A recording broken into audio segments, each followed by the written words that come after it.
The seagulls follow trawler. It's because they think sardines will be thrown into the sea. Thank you very much. Talking nonsense. So I thought, no, enough's enough. Why should I put up with that? Talking nonsense. So I thought, no, enough's enough. Why should I put up with that? Don't back down, double down. Don't back down, double down.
Yes, it's the Bookie bashing show. A wee surprise show, a wee impromptu Tuesday evening show, which, if I'm not mistaken, will take us doing something like 7 days in a row, Phil, as we always so often promised in the mid-season. Do you know what I mean? That we were going to go 7 days. I think we might just do seven days in a row. I think we're going to do now because we've decided to jump on tonight. It is the midweek Bookie bashing show. We're going to be looking at the Bhoycie Bus team's Spfl predictions, see how everyone got on at the weekend. I think I did okay. I don't think I got any correct scores. I think I got 5 results, which I probably, if I'd put on at the bookies, I'd have probably done all right. And I'm joined tonight by Phil McGinley, you know, the guy who knows how to put a league table together. Phil, how are you, mate? I'm doing good, mate. I'm absolutely fine. Yourself, mate, how are you? How the devil are you, mate? I'm good, my man. I'm good. It's I could just start tonight. Why not? We'll just just catch up with the league table. It doesn't need to be a long show. I know you're on annual leave right now and loving it, Phil. So I don't want to take up too much of your free time, mate. But it's fine, mate. Why not go on? We can reflect, and I think we're going to be doing a bonus League Cup fixtures tomorrow. Is that right? Double points. I've been thrown in there because I saw this League Cup was coming up. I said, you know what? We'll throw that in. We'll do it double points as well. And it's only results over 90 minutes. Got to take that into consideration as well. Not many people who've put their scores in so far are putting down any draws, which is great. I had to remind everybody saying, remember, guys, it's over just the 90 minutes. If you've got like a 2-1 win for Livy tomorrow and they win 2-1 after extra time, you don't get anything for that, my friends. So it's all in the 90 minutes. But yeah, we're going to throw that in this. We're going to concentrate on the 4 League Cup games tomorrow, which of course includes Ross County v Celtic, which we will be talking about as well tonight. And we preview of that one because our defence of the League Cup begins, Russell, as well. And amongst all this madness with Rangers and Real Madrid coming up, defence of the League Cup's on the agenda tomorrow night. What do you make? What are you feeling about tomorrow, Phil? I'll be honest, I feel a wee bit of as an inconvenience. I've been choking for a midweek game, right? I don't know. That goes against everything I've said on this channel, right, over the last few weeks. And I've been saying, do you know what? How great is it that we've not had the midweek drama and all that? But I think it's because it's so often a negative experience, the playoff qualifiers and stuff. But this Ross County game could have came any other midweek so far this season. I think this one, I find it a bit of a distraction. I would love to have went into the Rangers game on the back of the 9-0 win at Tannadice. I think that would have been, a really, really good plus point. I wonder, I mean, I'm feeling I don't like to, there's no such thing as apathy towards Celtic games as such. But what I would say is, I'm not as mithered about it as what I normally am. Do you know what I mean? I think, obviously we want to progress, we want to qualify, but I'm probably more keen to make sure that whilst doing that, I'm also keen to see the squad get heavily rotated. And I know we've not played as many games as the team would play on Saturday. I know that these guys are, super fit and they all want to play. But I just think the squad's got that depth to it now. I want to see Tony Ralston play. I want to see Jack and Marcus in from the start. David Turnbull's obviously another one knocking at the door. We would maybe like to see Haksabanovic make his debut. So I suppose from that aspect, I'm probably a wee bit more excited than what I am, Phil. The fixture itself, I just think it's in the way. We've got two huge mouth-watering ties to look forward to. Yeah. We could be going 5 points clear at the weekend, and then we could be, on the cusp of an unbelievably memorable night. I'm not getting overly carried away about that, but it could happen. Next midweek that we see one of these other amazing chapters written into Celtic's history, Phil. I just think the Ross County game, of all the midweeks where I've been missing it, I've been pining for Celtic midweek because I'm not used to it. This midweek, Phil, I could have done without it. Mate, I'm actually really excited about tomorrow. I mean, obviously, the two games coming up are obviously blockbuster. They'll take care of themselves. But after what we saw at the weekend, I'm just dying to see Celtic at any point. And I know he's going to rotate the squad. I know it's not going to be the same team that went out against Dundee United. But I'm excited to see some of these new faces, like Haksabanovic. I think he'll be on the bench at the very least and we'll get some sort of game time. I think Giakoumakis could come in, could see Ralston getting a start, which he hasn't had so far this season. So I'm actually quite excited to see him. There's such a buzz around the team at the moment, the way they're playing. So it's like any Celtic content is good for me at the moment, any sort of games we're playing. So I'm actually looking forward to it. Plus, I think another thing that's affecting me, see if I hadn't bothered purchasing Premier Sport last season and knowing that I'm actually going to see it tomorrow night, crystal clear picture, no worries about having to fight with streams getting taken offline. That's probably making me more excited for it, because see if I hadn't bothered making that decision last season, I'd be sitting here right now going, oh, fuck, I've got to find a stream for tomorrow night. I can't be bothered with that. Know. So that's actually kind of making me in a good mood for the game and looking forward to seeing it. But I'm intrigued to see what he does, because going by the lineup that's been put out tonight by our opponents at the weekend, they're definitely resting all their big players for Saturday, going by who they've fielded tonight. I don't think we'll obviously go as, weaker team, because we're playing a Premiership team at the end of the day on their park. It's going to be difficult, but I still think we'll see a bit of rotation there and guys that can come in and definitely do a job. So I'm excited and intrigued to see what these guys can bring to the table, because this is a chance. This is the moment to show Ange that maybe they can play regular every week. So, yeah, man.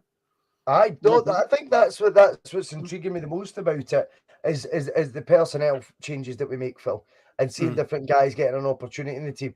And I'll tell you another one that's got to be a no-brainer. I know me and Jonathan finished the show talking about, the Joe Hart head knock thing last night, Phil. But when you flip it with, not even just that side of it, but also the chance to see Siegrist tomorrow night would be really good as well, because it's difficult always to base goalkeepers. See, they're a lot busier when they come from another SPFL team. See, when you're signing them, they're busy goalkeepers. One of the most acid tests at a club like Celtic, when you're a goalkeeper, is your concentration. Yes. What are you like? Because you could be, you go back to that wonder save from Joe Hart the other week, from the free kick. Unbelievable save. See, what really makes it all the better is how much action has Joe Hart been involved in during that 90 minutes. So for your reactions to be that sharp then, that's where it becomes the acid test at the big clubs, when you're dominating the ball and before you know it, you've not had a touch, you've not even had a by kick in 15, 20 minutes. Before you know it, you're called into action. And are you able to spring into life like that? Sometimes when you're a busy goalkeeper, I think it's easier. You've got your wits about you, your sharpness of reactions is there because you're heavily involved in the game. I think other times when you go to Celtic, it is a different. I think, very much Siegrist, we were all positive about signing. So it's not I'm not trying to be negative, but I just think I'm quite intrigued to see how he does. And I think it would make sense on the back of the injury that Hart picked up. I think that would be a no-brainer of inclusion for us as well. What do you make of that? I would think so as well. I think this is the time to play Seagrass. I've got no worries about him playing. I'm genuinely stunned that he never came on the weekend. I've got to say, last night I felt yourself and Jonathan, the way you spoke about it and talked about the things that Chris Sutton brings up, Yeah. like the concussions and stuff like that. It was so true, so true. That miscontrol just a few minutes after it, when he goes to chest it down. It was he was definitely disorientated. It did seem bonkers.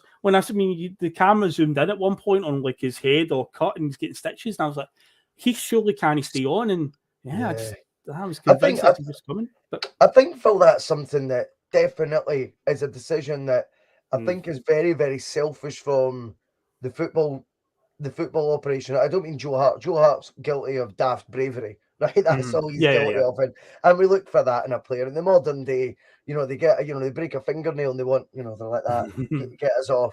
I think Joe Hart deserves a medal for his bravery, but I think that decision, from the management team or the medical team, that decision gets taken out of the player's hands. You've got to have a wee more duty of care there, and I think, when you're seeing, as you say, the actual images of his head. I mean, you look at it. At what point in time is that like carry on playing sort of material? So let's give Joe Hart the week off. I wouldn't even put him on the bench. I think Scott Payne's there. He's more than adequate to go on the bench. Give Seagrass the start, his first competitive start in a Celtic jersey. Any other tweaks you'd like to see in the Celtic team, Phil? I think let's go through it. In fact, let's do a bit of structure, Phil. We've looked at the goalkeeping situation. We bring in Seagrass, fullbacks.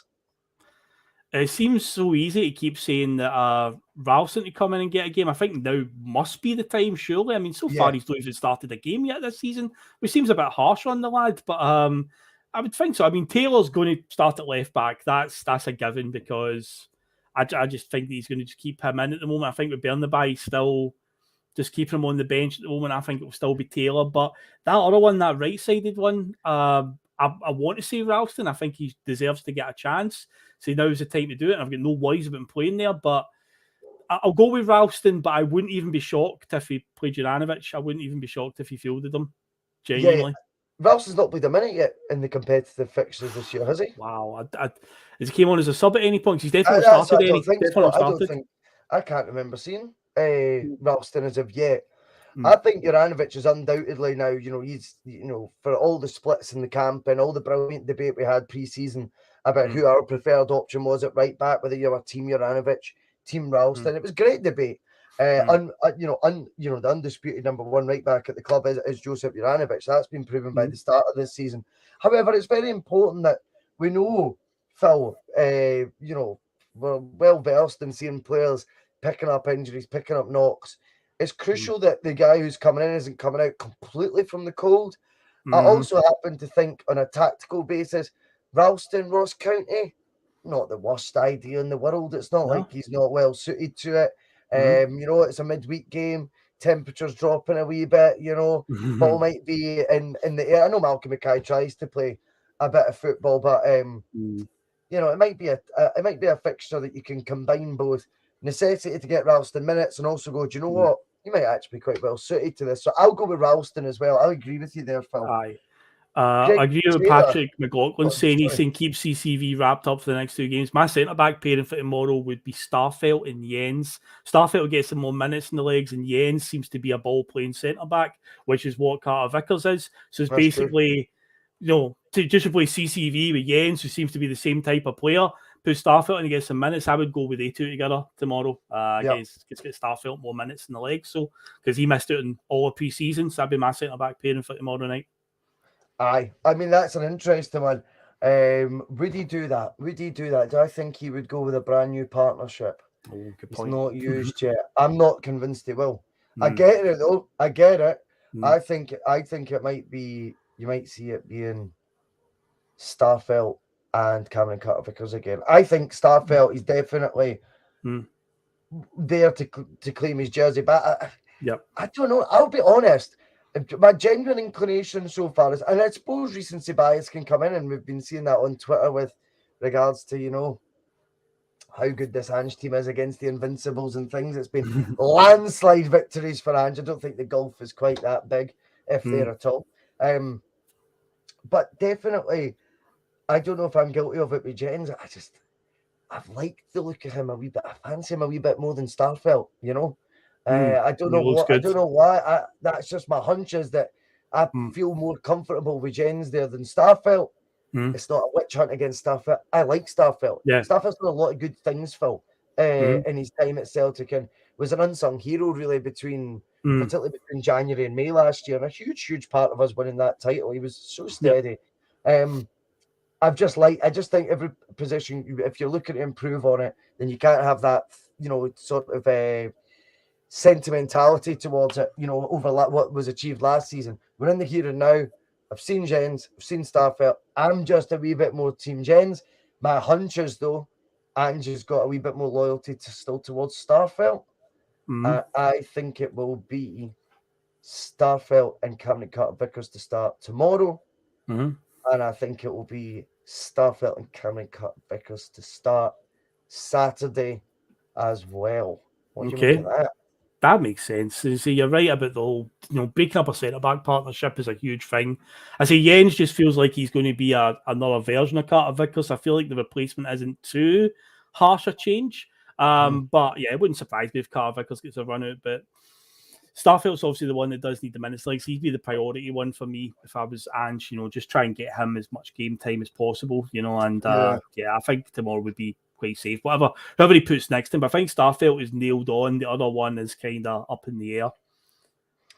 Yeah. I mean, I've got a feeling that how this season is going to play out, Phil, is we've got three guys. Stephen Welsh is very much the fourth choice, the stand-in guy, right? And that's not a criticism of Welsh. I think there's been enough of that. I think it's just fair to say he is very much the fourth guy. And I think there's also a different element to the rankings. You've got Stephen Welsh there in number 4, right? As the fourth choice. You've then got, jostling for a starting role is Starfelt and Jens. And they're very much going to leapfrog each other, I think. And then I think far and away, like Welsh is very much far and away fourth choice, I think Cameron Carter-Vickers is far and away first choice. So I don't see you getting the two middle guys playing together. I think it's Cameron Carter-Vickers and another, because what's going to happen this season is that he needs them playing with Cameron Carter-Vickers, because in the bigger games, and it's not disrespecting tomorrow night, but in these bigger games, you ain't going to be playing together. So I don't need you getting used to that. Whoever it is I decide to opt for, you're going to be playing with big CCV. That's just the way I see it. I could be wrong. Oh, no, it's good logic, mate. It's solid logic, no doubt about it. I mean, I've found so far in the last year and a bit, when people have tried to guess Ange's starting 11, it's usually like so far off the mark, but it's fun to do anyway. But yeah, usually we try second guess them all the time, and yeah, you'll throw something out there tomorrow night like, oh, didn't expect that one. But seeing the midfield, I think McGregor's a nail on, because he's a captain. And also we've seen with McGregor over the years, he doesn't like taking breaks, does he? So he just runs and runs and runs. So I think McGregor plays. But the interesting one, of course, is who's that? The number 8, as they say. A lot of people. What about left back? I said Taylor. I said Taylor for me. It will be Taylor, eh? I think it'll be Taylor, I think he'll still stick with Taylor starting at the moment. Bernabei, I think he'll still be getting phased in through like sub appearances and stuff like that, I think. But Taylor for left back for me. Are you disappointed in that we've kind of there seems to be a reality sort of dawned on us that Bernabei really is very much a project player, as opposed to that left back to come in and sort of take the jersey from Taylor, or at least being a 50-50 street fight for that jersey. That's what I wanted for that position, and it does now. You now are beginning to get that vibe that and by the way, there's a combination of things here, because Greg Taylor's elevated his standards and levels of performance to maybe a stratosphere we didn't know he had in him. So maybe that's actually highlighting. Maybe Bernabei was someone that realistically would have been strong competition for Greg Taylor, but this Greg Taylor version 2 that we've now got is maybe just, it's just that he's pulled away again a wee bit. So that's perhaps the case. You don't want to sound overly negative about Bernabei, but there does seem to be a sort of realization amongst us all that this guy's been signed quite a bit of hype at the time, but the reality is it could be a season where you see him very much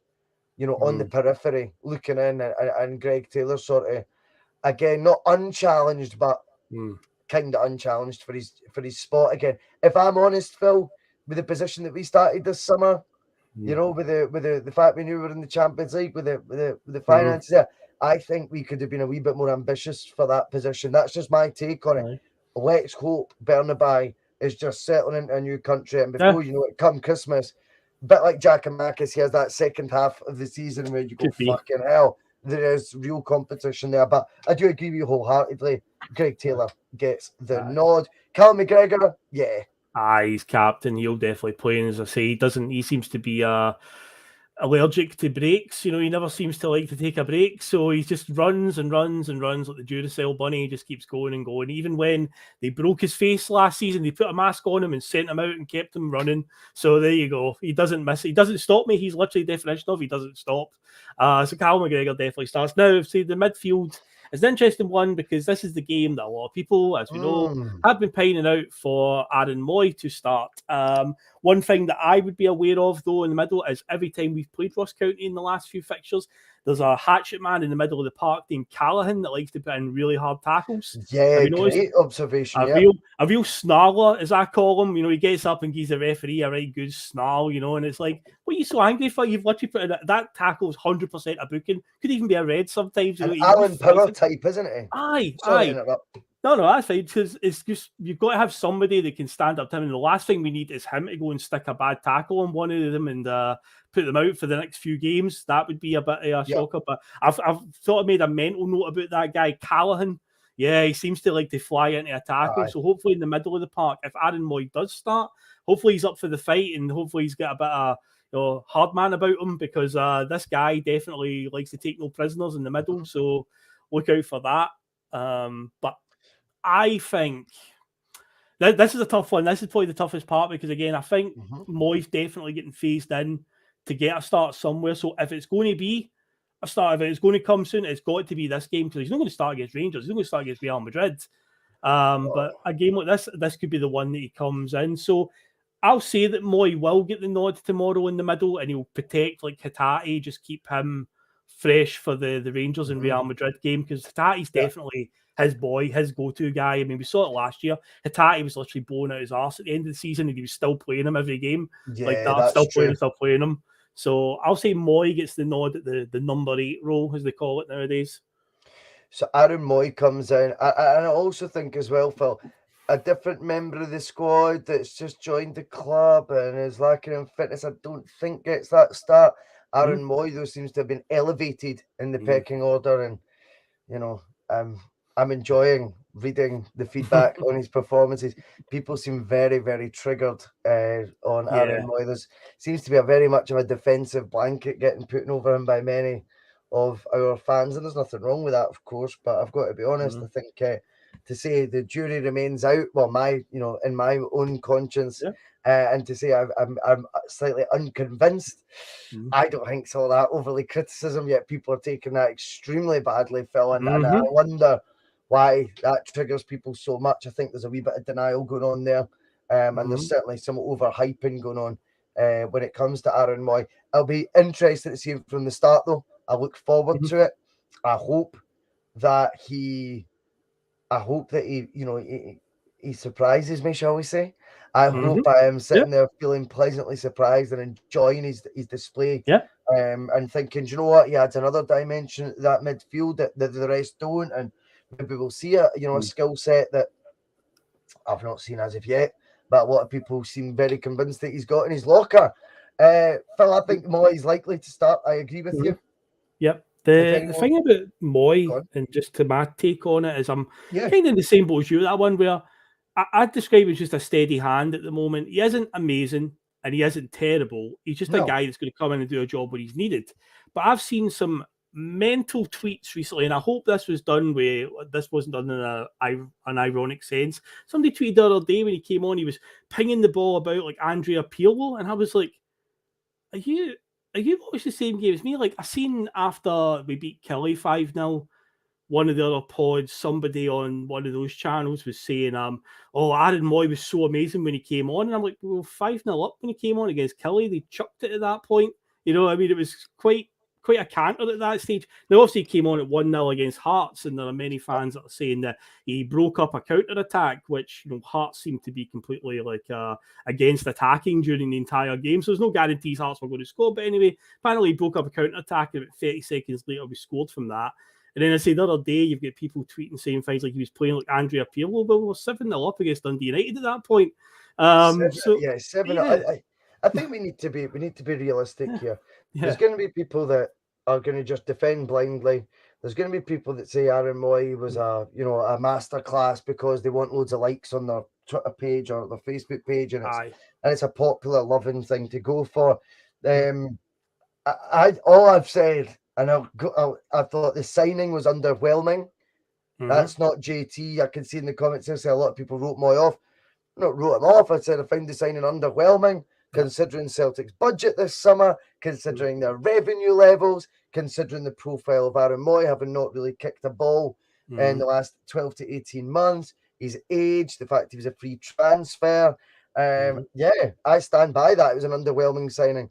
From what I've seen so far, my biggest criticism of is that I've been unconvinced so far, but will be happily convinced, Phil, if he puts in a good starting slot.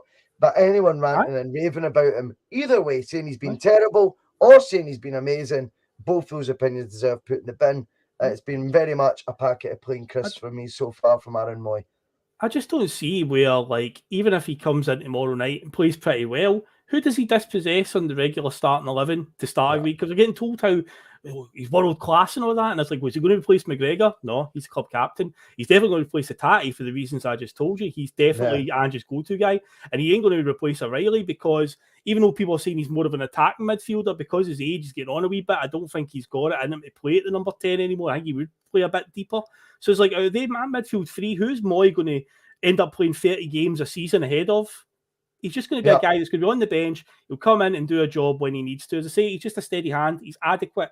He's not amazing and he's not terrible. He's just very much middle. He's a plain packet of crisps, mate. That's the description you used there. But that's it, isn't it? It's just very much. It does a job, mate. It does a job. It's come see, come sa right now. I don't think he's been shite. No. Anyone saying he's put in a masterclass display or he's been a maestro or whatever, no. I completely disagree with that. But let's put him in that starting lineup tomorrow, Phil. Yeah, let's put him in there. Spicy. With McGregor. Scott Cameron asking if Starfish will play. You need to rewind the show, mate. We're on to midfield now, son. This is what happens when you're late. Indeed, mate. Indeed. But in midfield and alongside that, does David Turnbull get a chance, or do you keep going with O'Reilly right now? I say David Turnbull. Right, okay. And the number 10 role, I would put Turnbull up there now because I don't think Turnbull's very effective in the number 8, as they call it, that box-to-box midfielder. I think he is more effective as the number 10, but you find at the moment when he's been playing, O'Reilly's still playing, so I find that Turnbull's been a bit underwhelming so far. I don't think I thought O'Reilly the weekend, obviously, everybody was amazing at the weekend, but I felt so far, as I said the other day, I felt that O'Reilly's had a very safe start to the season.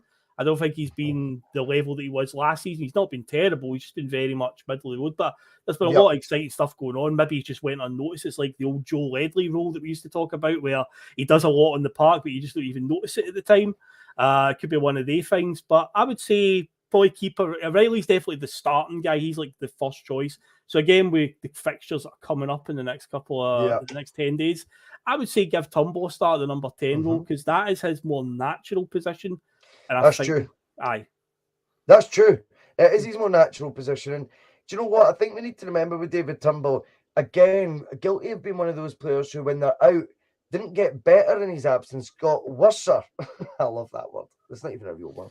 I need that coming up because my dad will be watching right now, so you'll probably, there you go, Mark Kearney, give my dad a shout out. My dad used to be a player, by the way. My dad actually played for the Postal YM at the same time as Kenny Dalglish played for them. So there you go. My dad was a bit of a player. Doesn't surprise me. That doesn't surprise me. He's the coolest man on the planet, Phil's dad, honestly. He's the only guy at the live event who was wearing a better jacket than me. I fucking knew it was going to happen. I knew it.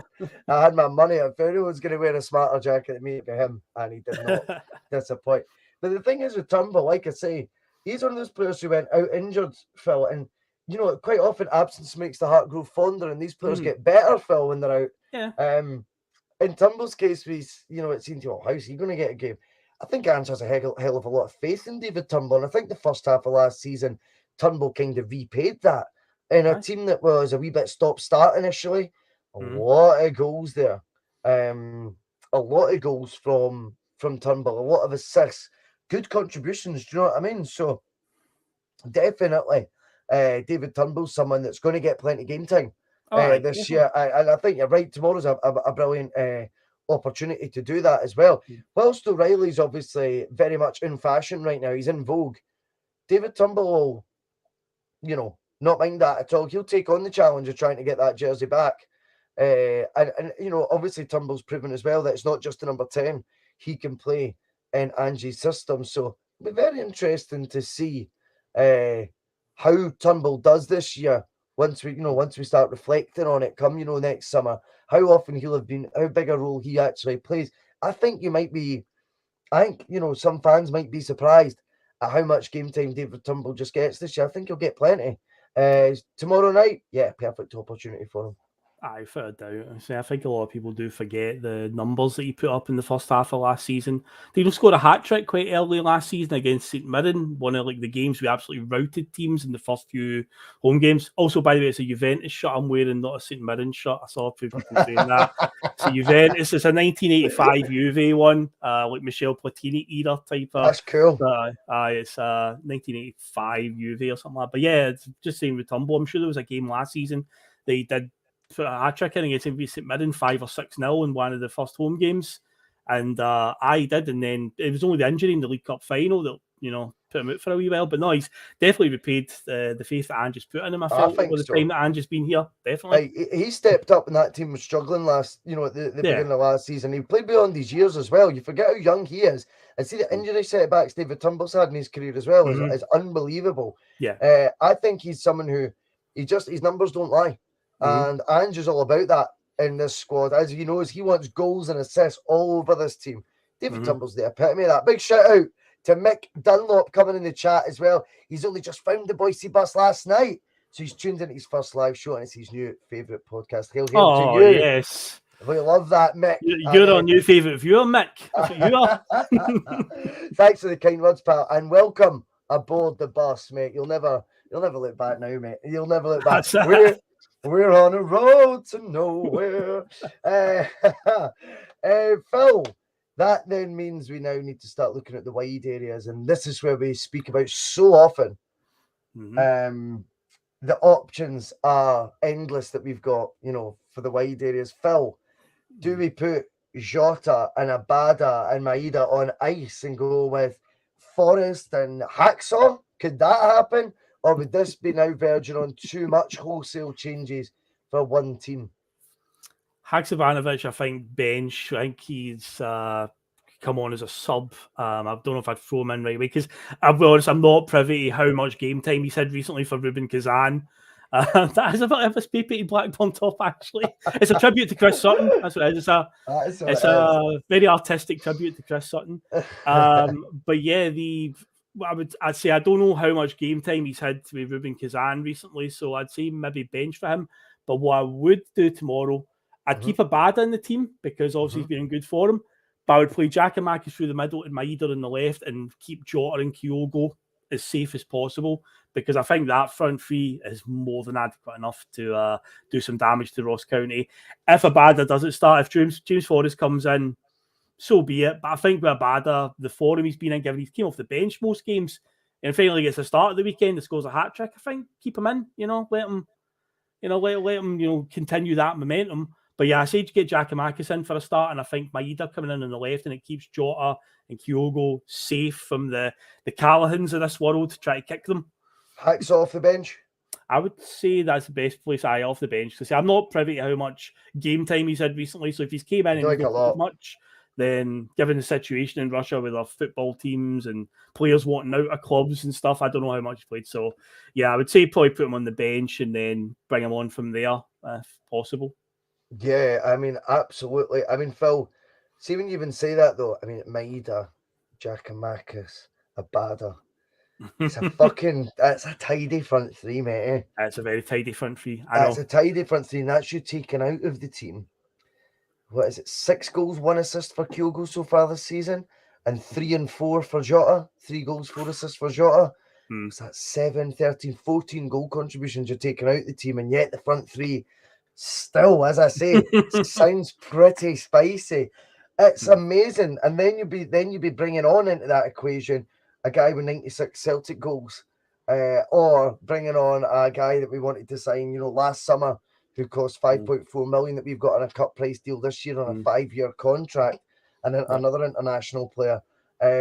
That's like to come on, and that's not even including Jota and Kyogo in the mix. That's them just having the night off. Aye. Fuck me. That's pretty scary. It is, mate. I mean, I was hearing them talking on the radio today. Someone suggesting about Mikey Johnson. Maybe the Mikey Johnson's best bet would be to go out on loan. I'll be completely honest to you now. When I look at the length of contract, Jota signed a 4-year deal. Abada's got the best, just under 4 years left on his deal. Haksabanovic 5 years to go on his deal. Forrest signed a new 3-year deal in the summer. Maeda signed a 4-year deal when he joined. So he's got 3 to go, 3.5 to go. I think we need to be realistic here and say that race is run for Mikey Johnson permanently. He would need to go. If he went out on loan, I think we need to be honest, he would need to be starting pulling up trees that he's just not capable of doing, Phil, to even close. You would need to go to a Hibs and, do double what Martin Boyle does. You know what I mean? And that's not going to happen. I keep in mind, Bhoycie, he's got to stay fit as well, and he's shown over the years he's got a real bad track record of injuries. He could go out on loan and cop a bad injury right away. Aye, fuck off. That was so good. I don't know. Folk want offended, right? Folk are always choking to be offended. Lennon was spot on with that. Correct. Mikey Johnson, you're just coming back from injury. You better have stretched. Are you fit to go on, sir? I'm fit. 2 minutes pulled up. Lennon just one look at him. Fuck off. And then honestly, this is our representative of our club. This isn't meant to be a freaking head like statesman. Oh, shut up. The guy's, Mikey Johnson's probably going off the park. He's probably on, I don't know, between £5,000 and £10,000 a week. Do you know what I mean? All he had to do was do some stretches. He rightfully got told to fuck off. No one's losing any sleep over it. I thought it was brilliant when Lennon did that. And I like that. Fuck off. It's a great gift. It's a great gift as well. Just absolutely no filter. Just the youngest guy in the team. He's made a stupid mistake. Fuck off. I thought it was brilliant. That was one of the good moments of Lennon's second tenure as manager that will live forever. That we gift that. Fuck off. It was so good. He wasn't stretched off at all, Brown Warrior. He wasn't. No, he walked off. Hamstring, wasn't it? Brown, you're usually good to the facts, son. Get it right. He was not stretched off at all. He was walking towards the bench and when he say something to Lenny, and Lenny was just sitting there with his arms crossed, was like, fuck off. Basically back to the dressing room, Didn't want to speak to him. Just fuck off. It was superb. Just quickly as well, I don't know if you were you watching the show last night, Phil? We've entered into a wee sort of mini sort of partnership. It's not quite full-blown sponsorship.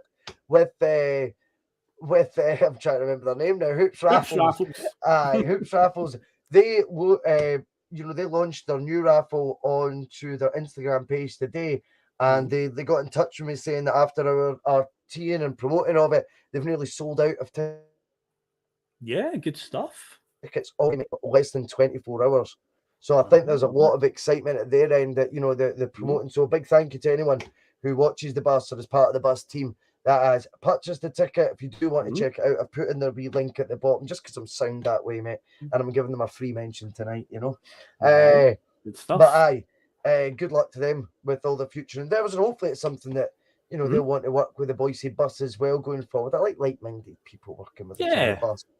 So, Phil, the front three, we obviously think, and we're in total agreement, we've not mentioned them as of yet, but last season's SPFL top scorer, Chaos Giacomakis, comes in for his first start of the season. Come on, it's got to be time.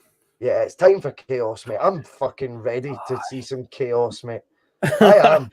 I'm up for seeing some chaos, and I think as well he's one of these guys that thrives in this challenge of trying to get in this first team. You know that again, his attitude. I was saying this on post match.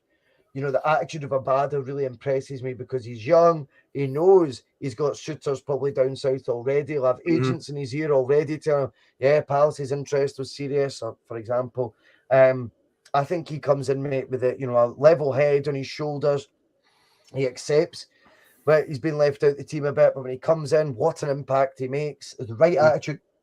And I think Giakoumakis he comes in, it's slightly different with him. His is based on absolute full self-belief, mate, that he belongs in our first 11. And I think that's what I love. It's not quite a humble thing. It's just a full self-belief that I'll just let my football do the talking. I'll show my determination. I'll show my commitment. I'll show my quality. I'll show you my goals. I'll bring the chaos. And again, he's going to leave it to, I keep going back to it, just take the decision out of Angie's hands, Giakoumakis, just force his hand. Make it impossible for him to leave you out. I think Giakoumakis is someone who epitomises the right mindset that you need when you've got such a competitive squad, Phil.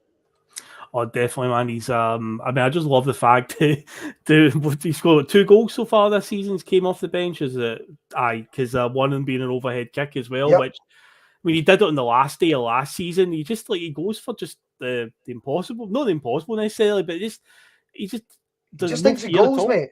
He just thinks, how do I get the ball towards goal? And if that means it's an overhead kick or something that looks maybe quite awkward, who cares?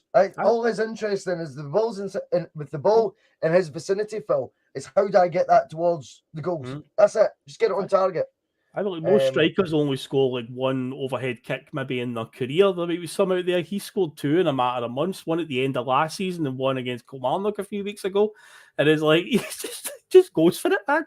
I've drawn the comparison before to Zlatan, not necessarily an ability, but just that sort of impossible is nothing type attitude that Zlatan's got. I think Giakoumakis has got that as well, that swagger, where he's just like, I am going to go for the impossible here. I don't give a fuck. I'm just going to do it. I love it. Absolutely love that shit.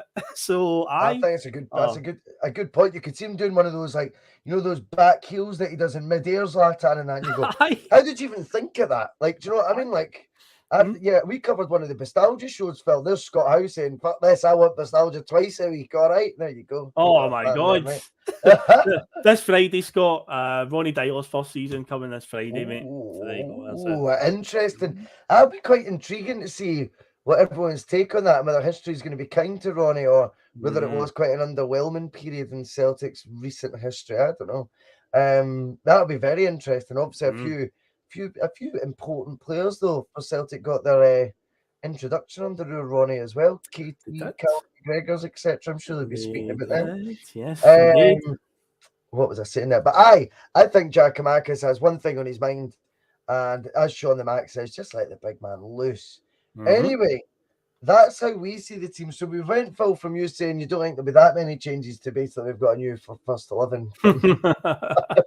It's a sort. I think what I said was compared to what Rangers have fielded tonight, they've fielded such a weakened team, but they ended up home to Queen of the South. We're still going away up to Dingwall, which is a difficult place to go, a Premiership team, but we've got so much depth. Our second string team is a team that could scalp the whole Premiership easily. So yeah, it's quite amazing how the strength of this squad is really, I feel it's crept up on us a wee bit, where you kind of look and go, shit, I didn't realise it was that good. Like, it's just kind of happened, like, under your nose. You didn't even realise it. But players have improved, though, big time as well, Phil. Definitely. That's one of the massive things that we've experienced under Postecoglou so far, is options that weren't as strong options last year now are strong options.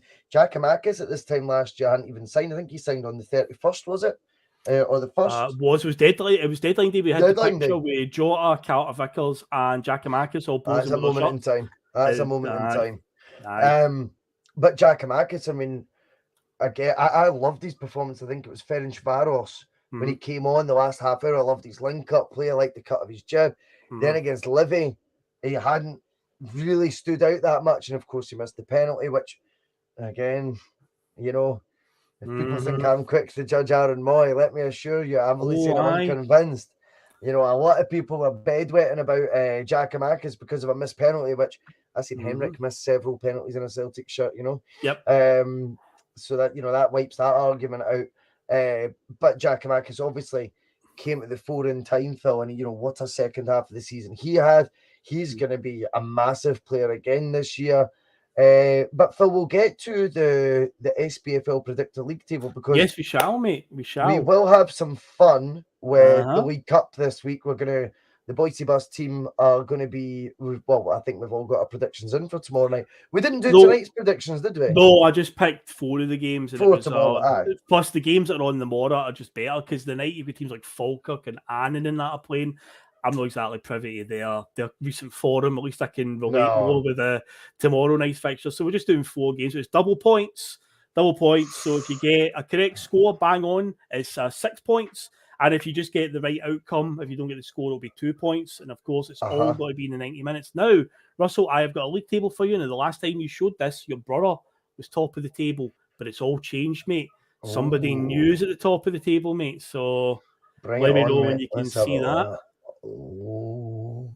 Regan Stevenson. He has trouble, that bastard. Regan is top, mate. Yeah. It's good to see Jonathan off the top spot, though. That would have been unbearable, to be completely honest to you. So I'm quite happy that Jonathan's off that. Was there any highlights, Phil, from the predictions? Any sort of high scorers? Well, from the last couple of weeks, look at the organisation. Look at this. Regan, that weekend there got a point in every single game, which has helped him massively. And the week before, he got a bang-on scoreline of Ross County 1, Kilmarnock 0, plus those 2 extra points.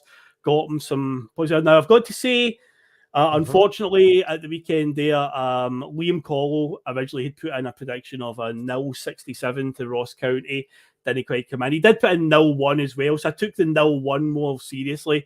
But needless to say, Ross County didn't get a result against Rangers. But I originally did have 0-67, which made me laugh a wee bit. But need to say Ross County didn't really have much up here. In fact, Liam is the only one that didn't get any points from the Rangers-Ross County game. Everybody picked a Rangers victory there. Yeah. Aberdeen-Livy. Stephen Thompson was the odd one out. He picked a Livy victory. Everyone else had the Aberdeen victory. And every one of us got a point on a Dundee United Celtic. But of course, the 2 that stand out, Conor McCann had 0-7 and Connor Carr had 0-8.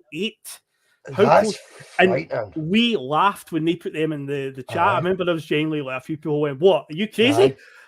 What did I say? 5-0. I said 5-0. 5. That's quite big when you're predicting. Do you know what I mean? That's kind of your. I would say that's kind of your max that you go to when you're predicting, try to predict score. Like, but it was a healthy scoring week. I think that's been the best, you know, in terms of points. There's a lot of yellow there. So the yellow there is if you've got the result right, as opposed to the actual scoreline. Scoreline's bang on, and then if it's pale white, then it means obviously you've not got it right. I mean, I'm happy with my 5 points, mate. That just puts me into mid-table mediocrity, and I'm more than happy to be in mid-table mediocrity in the SPFL Predictor League, Phil. As long as I don't get that wooden spoon. At the moment, table again? Liam Greenlaw's occupying that spot. We've got Liam Greenlaw, Chris Kerr, David Lowe, Scott, Mark and Connor Carr tied on 21. Mark Spout and yourself tied on 22. Myself and Stephen Thompson 23. Liam Collo 24. The top 3, with Connor McCann, Johnny Logue, and Terry Robb are tied on 25. And of course, Jonathan's on 28 and Regan is on 30. Now, I've gathered up the only person that's sent me the predictions yet for tomorrow night's League Cup games is David. But one trend that I've noticed, a lot of people are giving Dundee United a chance tomorrow at Livy. A lot of people have backed Dundee United to win. And interestingly, they've sacked Jack Ross today. Now, the first episode you and I did of this, we talked about Jack Ross at great length, and you said even if he loses his job at Dundee United, his stock will still remain high. Here we are, mate. I want will the proof be in the pudding in the next few weeks? Will people still look at Jack Ross and go, oh, he's still a good coach? He's off the back of a 7-0 and a 9-0 drubbing in a matter of weeks, mate. Interesting that. It is though, Phil, because it's very strange with Jack Ross that I didn't call that he'd be sacked by now, right? I'm not going to say that. But the conversation we had was, I said, the thing is with Jack Ross, and I'm guilty of it, is he's a myth. There's a bit of a myth. I'm still, in my mind, think Jack Ross is quite a good manager. And I don't know why. because his record is really one to be scrutinised now and held under serious questionable sort of, looks and opinion, because wherever he goes, there seems to be this sort of drama with him as well. Even though he's quite an understated interviewee, he comes over very professional. There seems to be a bit of a clusterfuck around Jack Ross. And I genuinely think he is one of these people, Phil, that will still curry favour with many chairmen in the game. And I still don't think he'll need to be dropping down. Like Derek McInnes, for example, you look at how many top 3 finishes with Aberdeen, top 4 at the very lowest. I think he's been with Aberdeen was 4th. And yet he had to drop to the Championship. Yeah. Albeit Kilmarnock were likely to come back up and aren't a club you associate with the Championship. But he had to drop to that, mate, to get back into the game. That surprises me. Will Jack Ross need to drop to the Scottish Championship? I'm not so sure. I'm not so sure. I think it could be very likely his next career destination will be abroad. I see him. I see him doing a gig in a Eleni in Cyprus, something like that. I think Jack Ross has that sort of self-belief about him as well. I think he will cast his net a bit wider this time. I think he'll get out of the Scottish bubble. I think it can be toxic for you as well in Scotland, and those results that he's just had there are damning. Right, let's get that absolutely spot on. And unfortunately, the level of journalism you get in Scotland, Phil, any negative result he was to get in his next job, they'll start bringing up the 7-0s, the 9-0s and things. That's just mud sticks here. And they're not capable of analysing a game on an individual, independent merit. So that will unfortunately stick with him. So I would imagine, I wouldn't be surprised to see him, mate, if you went to one of the leagues abroad, the Belgian league, something like that. I could see him at the lower echelons of that. I wouldn't surprise me. Holland going to a relegation sort of team there, or maybe a higher sort of second tier in Holland. I think he'd be quite keen to get a new experience. If he were to go to England, I still think he would get. This is the funniest bit. I still think he would get League One to Championship access in England. Very much lower. The lower echelons of the Championship. I don't know if I said that word right, but echelons. Echelons, that's it. Echelons, echelons. Fuck me. But I think he'd be the lower Championship. But I think League One, I still think he would be able to get a job in easily in England. I just wonder if he might now think it's time to pack my bags, time to get some sun and try a new experience. And I think he's one of those guys that his stock would somehow rise over here as well. He'd come back with, he's had this experience about how did he get on over there? Oh, he got relegated in Holland. All right, brilliant. But he's got all this, this new philosophy that we've not seen. Jack Ross, the myth has been exposed again, mate. He's been sacked after an absolute terrible run. Who do you see being the next manager at Dundee United? Oh, God. I don't know with Dundee United, because I hadn't even heard of that Tam Coates, who was a previous manager before that, so they could go for a real out of the box type of appointment. Who's the Scottish manager that's always the guy that manages Sweden that's always linked with Stuart Baxter? Is he still kicking about? Will his name ever come up? Is he a myth? Does he exist? He must be a fair age now. He must be.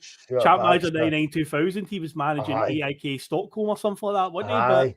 But, he managed. Did he manage? Was it the Finnish national team, Norwegian national team, something like that? Something like that. Aye. But mate, you want something that will further back up the whole Jack Ross as a myth? And again, this is one of these things that you just don't pay attention to, right? Because again, in my head as well, I've got this idea, Jack Ross is quite a good coach. When we went to Dundee United, I thought that was a good fit. There's a guy who tweets and he must hate Jack Ross or something, and he just updates this tweet every time that he has a bad result. And it's like his last 14 results as Hibs manager, league results, right? He won one league game out of his last 14 as Hibs manager, and he won one cup game against Rangers, right? And at Dundee United, he's not won a league game, but he's got a one victory over AZ Alkmaar, and obviously a 7-0 doing off of them, and then 9-0 off of us. So yeah, out of his last, something like 20 or so competitive games. He's beat Rangers in a cup semi-final. He's got 1 league win as a Hibs manager and a win over AZ Alkmaar. And that's incredible. And again, it kind of backs up the whole myth thing about him, where you're like, he's not actually as good, but his stock seems to be like really, really high. I don't get it. I know. I told you that at the start. You know, when we were doing the first show, I think it was the first week. Yep, we were doing it, and I was like, "There's a." But I'm kind of duped by him as well. Mm-hmm. You know, I never was an idiot to say I think he'll be the Celtic manager. Yeah. But I think undoubtedly he's one of these people that seems to curry favour in boardrooms across the country. But I think his next move will be abroad. Dundee United's next boss, Phil. Paul Lambert getting a lot of love in the comments. Paul Lambert's touting himself out in the Scottish media a bit. Mark Kearney was on the phone with me the other day. He thinks it'd be ideal for Sean Maloney to, you know, get into, you know, he goes, go in with Paul Lambert, you know, just learn under him, be that number 2 that you were at national team level, but do it week in, week out. Get to know the Scottish League a bit better. Maybe Maloney was a wee bit naive, trying to implement a bit too much before he'd got his squad together. And you forgetting it's Scottish football, the confines of Scottish football he's operating in, not the Belgian national team. Maybe seeing a bit of Paul Lambert's pragmatism and maybe Sean Maloney getting to put a wee bit of his style on it, but that being balanced with Paul going, that's not going to work, Sean. And just getting that experience, and then maybe, you know, elevating yourself into the role permanently, because one thing about Paul Lambert's not a particularly old person. He's got a glittering playing career.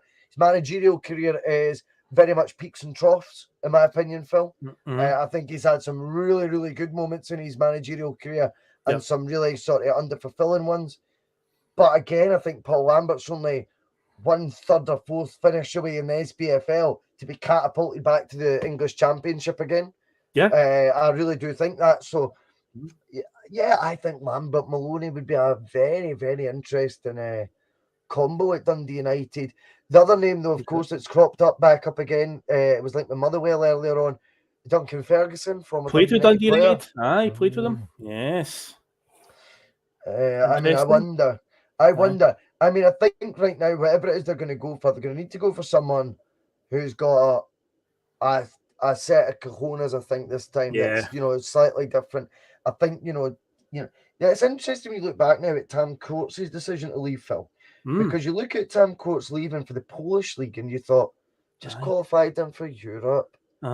What's the script there? Then you've got a board that are sacking Jack Ross now, albeit I think Jack Ross created the rod for his own back with ridiculous results. When you think Charlie Mulgrew, Tony Water on the bench the whole game at the weekend as well, surely that experience, you know, it could have been, surely he could have done something at half-time as well to try and sort of, you know, plug these gaps that are happening, even if it is a turgid performance in the second half, just turgid, I can't spell it, spoke tonight.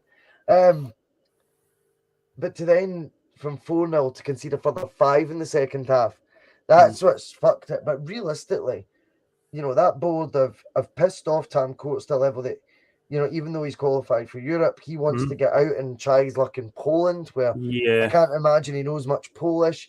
I can't imagine it's a league that he's familiar with, a country he's ever lived in before, and yet he couldn't wait to get out for that. They then get rid of Jack Ross after 7 games. I mean, I think they're needing someone now to come in that's going to kind of have that authority, you know, that sort of big persona, Phil, as opposed I think so. Because I think someone that comes in and talks about philosophies, etc. That's why I wouldn't have Sean Maloney going in his own.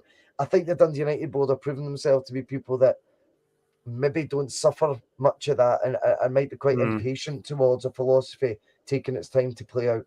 It shows that there's definitely more going on behind the scenes than you think. 'Cause I didn't really join the dots there. You're right. When Tam Courts did leave there after getting 4th place, European football, decently club, Dundee United, well-run club, and you're like, wait, and then now when you think about it, there is probably more music. They seem to be a complete mess on the park anyway. And also, I feel this, because that's the 2 games they took the big doings, the 7-0 and the 9-0. He played 2 different goalkeepers as well, so it just showed you that he hadn't really decided on what his best starting 11 was, because the guy that lost the 7 to Alkmaar was a different one for the one that played at the weekend and lost the 9. Does that kind of highlight as well how vital Siegrist was to them last season? Well, there's got to be an argument. I mean, obviously, we'll not take anything away from Celtic's achievements. No, definitely In not. fact, No. their goalkeeper did not fill me with much confidence either, I've got to say. Because there was a game last season when Abada scored the last minute goal and Seagraves was pulling saves at his arse that day. He was ridiculous. When I saw when they played Alkmaar and they lost to 7, I did think, keeper, it looks like the ball's, it was like Barkas, like the ball was just going through his hands. And then when they went to play us on Sunday, I was like, that's a different keeper for the one that played against Alkmaar. So already, just a few games into the season, he's chopping and changing his goalie. And we saw that can affect certain players. Remember, Neil Lennon went through that phase where he had Barkas, Connor Hazard, and Bain rotating around in like a 4 or 5 week period. Where he, so it's stuff like that's not going to do the boys' confidence any good or the team's confidence any good. The centre backs in front of him, different goalie behind them, so they seem to be a complete mess at the moment. Would they have the bollocks to approach Neil Lennon, Phil? Oh, I don't think Neil Lennon would come back to Scotland anytime soon. I think not the question I asked, though. Not the question I asked. I don't think they would approach Lennon, to be honest. No. I don't. I think they would look at what he's doing there and probably think he would probably say no to us anyway. And from Lennon's point of view, I think he would want to stay far away from Scotland after what he's went through in the last few years.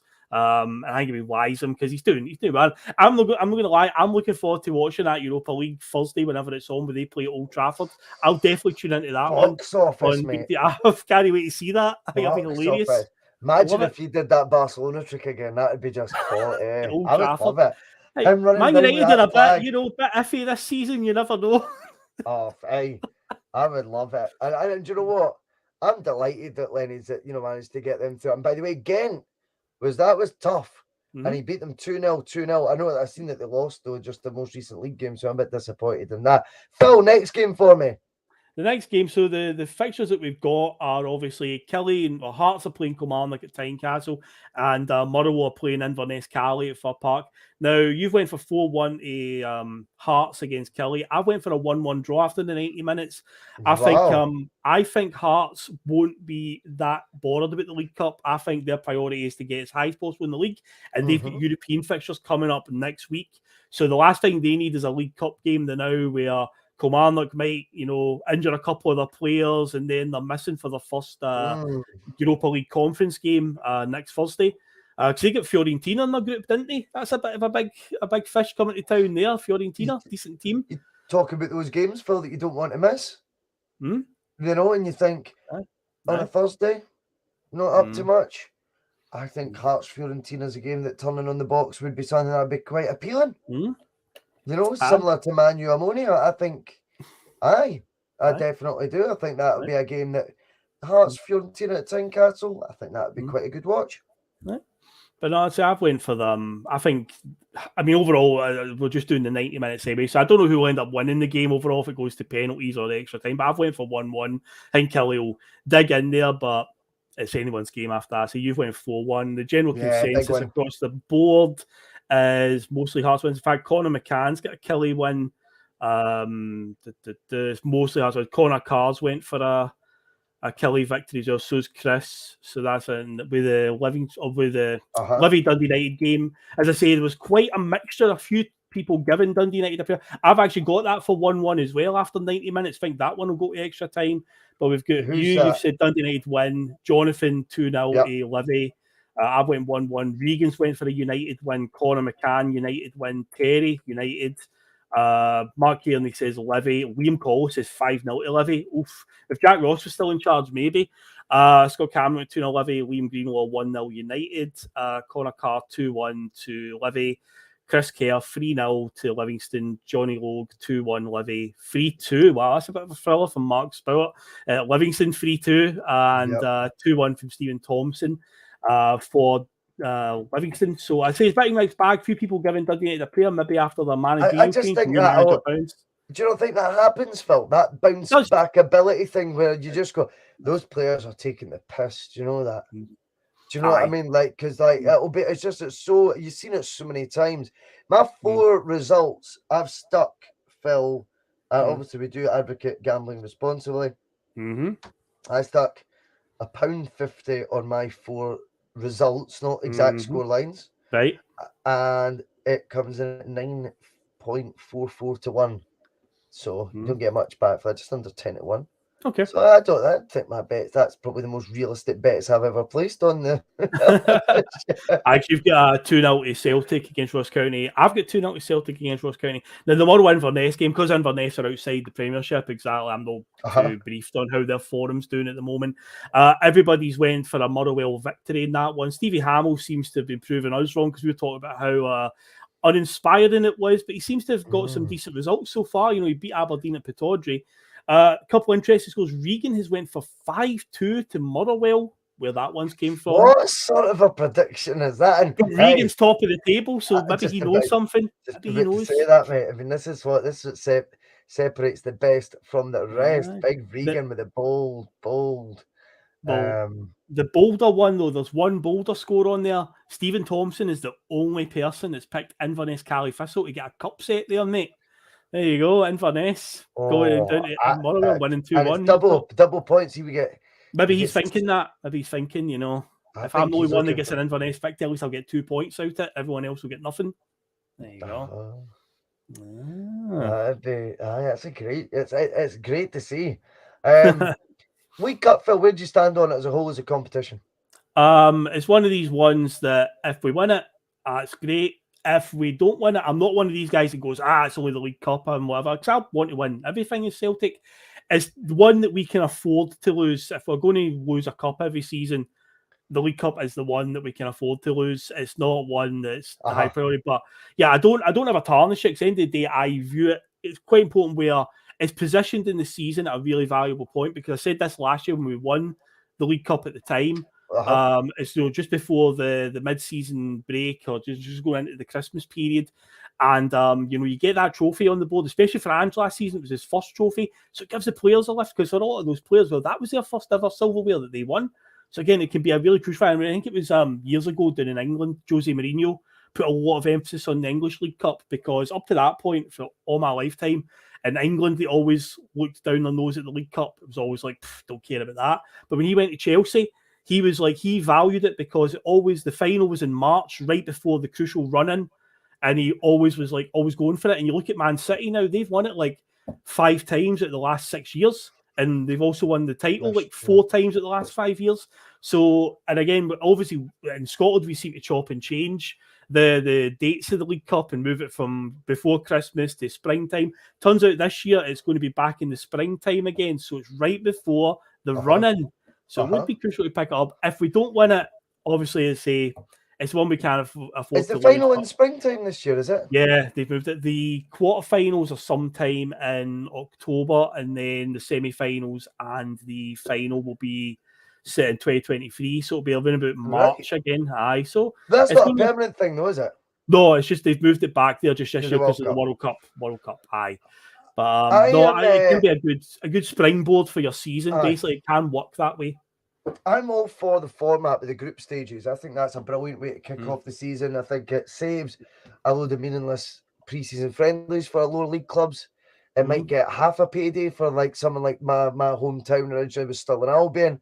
Yep. If they were drawing a group with the Hearts, for example, well, Hearts are in Europe, bad example. Hibs, for example, you know, they might go to Easter Road, they might get, 8,000-9,000 there or something, you know, which is a lot more than the Albion would play in other games. They might get a nice wee chunk of the gate receipts, playing against a higher standard of opposition, guaranteed certain amount of fixtures in the groups, even if you lose, obviously. You've still got those other fixtures there. I like that format. From a Celtic perspective, the League Cup, I think for the club to evolve, Phil, these need to be starting to get looked at, not with disdain by any stretch of the imagination, but for me, it's got to be now League, Europe, Scottish Cup, League Cup, in that order. And you know, even then, I'm tempted to start going, you know, Europe first. League might take care of itself if we focus on Europe. I think that's the progress I want to see over the next 10 years of my Celtic supporting life, us to have really given me some of those European memories again, Phil. That we've been absolutely left, out in the cold of for the last decade. It's really fucked me off, all that, you know. And now I just feel it's a new era beginning at Celtic right now. I feel there is an opportunity for us to have a go in Europe this year and going forward. Let this be the springboard for that. Again, I'll say, like I said at the start of the show, I don't want to show any apathy towards a tournament like the League Cup, but I'm thinking, 2 massive games ahead. Yeah. Realistically, if we made loads of changes tomorrow and we went out, does there need to be a huge Spanish inquest into that? I'm not convinced. I think we can go, what about let's do the Spanish inquest based on the next 2 results after that. If we lose all 3, then we can start fucking, scratching our heads and having a bit of concern. But on the whole, I think, the League Cup's got to be 4th now, in the list of priorities. And that's not because we don't want to win these fixtures, Phil. It's just got to be when it comes to squad rotation. If this tournament's going to drag on till fucking March, as you're saying, but games then, I want to still be in Europe come, springtime next year. I want to be, whether it be a last 16 of the Champions League, whether it be a last 16 of the Europa League, Phil, I want to be there, mate. And if that means then we're playing a Thursday and a League Cup semi-final the Sunday before, then I know where my priority lies on that, mate. Aye. The thing with the League Cup is we can get away with playing a weaker team against majority teams. The only time I would be like, we've got to play our strongest if we draw Rangers. That's it. It's the only one. That's the only fixture. Because I say I've seen a few. There was a game a few years ago under Brendan Rodgers that we played, where we played Kelly at home, and we played a weakened team. Kieran Tierney was playing centre back that night and scored arguably the goal of the season. It was dead early. It was Ralston played his first game and scored in the night. It was like his debut in the first team.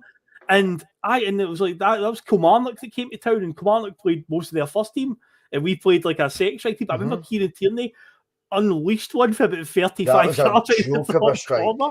But just showed it was a pure weakened team we played that night, so we could get away with it against majority of teams. The only teams I say I would be raging if we played a weakened team against Rangers, regardless if it's the League Cup. It's like, no. That's the only one. But we can get away with it. But I say at the moment we're in a position where even our weakened team, second string team, would probably scalp most of the SPL anyway, because you think so? Yeah, you'd like to think that's the case. I say tomorrow I think we will see a few changes, but it will be a more than strong enough team, I think, to deal with Ross County. But yeah, overall, I say my opinions are mostly the same with you. The League Cup, it's like it's a good springboard if you're especially going into the run-in, or you're challenging for the title. It's a good confidence booster. But overall, I think we're in a position now, even if we were to drop out the League Cup at some point, I don't think it would have a massive effect on us. Last season's one was very important to get Ange's first trophy, get a few of these players the taste of winning. But we're now at a place now with a lot of these players where they know what it's like to win. They know what they need to do out there. So I don't think it's vital. So yeah, we'll just see how it goes. I just when I say prioritize, I mean, I think there's a lot of comments coming and saying, "Oh, they'll want to win everything."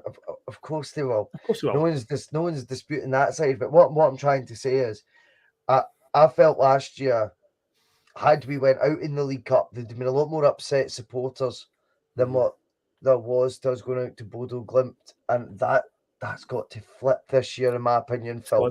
The Bodo Glimt exit to me was far more tragic than the Scottish Cup win to Rangers in the semi. And, that was when we were kind of in gear as well.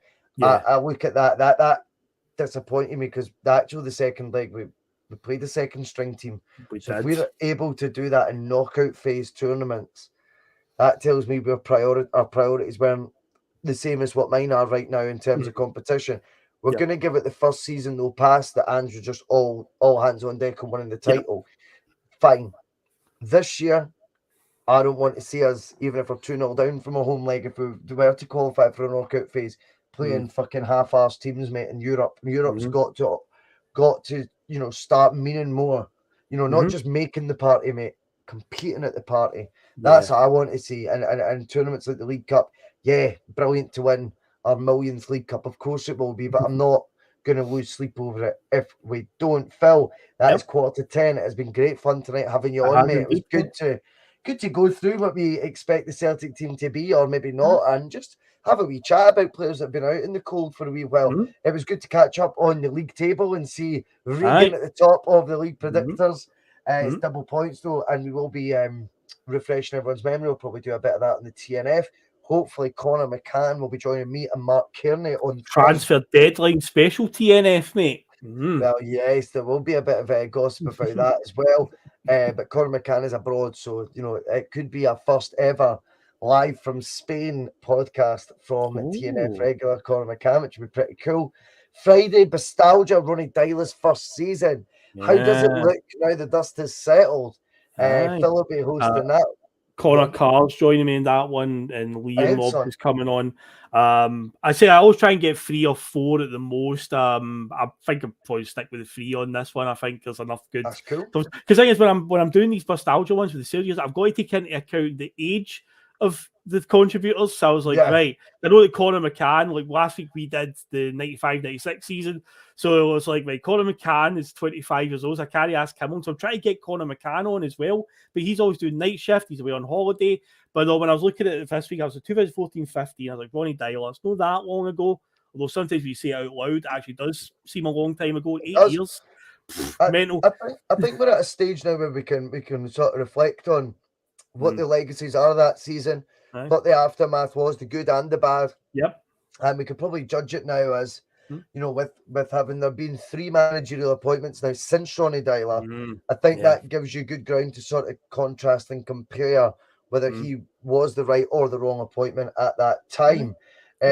Also, this weekend we're going to be doing Glasgow Derby post-match special.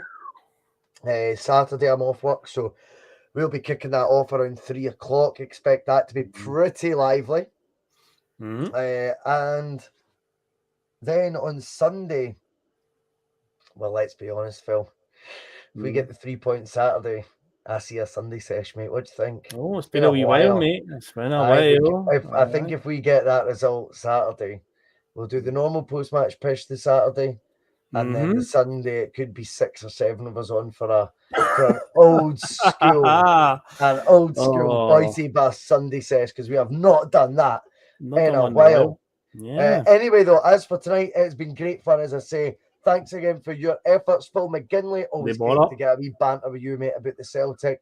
Everyone in the comments, I know they've been talking more about films than they have the football. That's They've been talking about my shot all night. I say it's Juventus, it's no St Mirren, it's Juventus. And we'll just say this is a spray painted Blackburn over the top. Good night. His comments about me deliberately trying to cause controversy. Well, I work in the media now, and you've got someone sitting there next to you who's an embarrassment to the media profession. He's an apologist. He's a charlatan.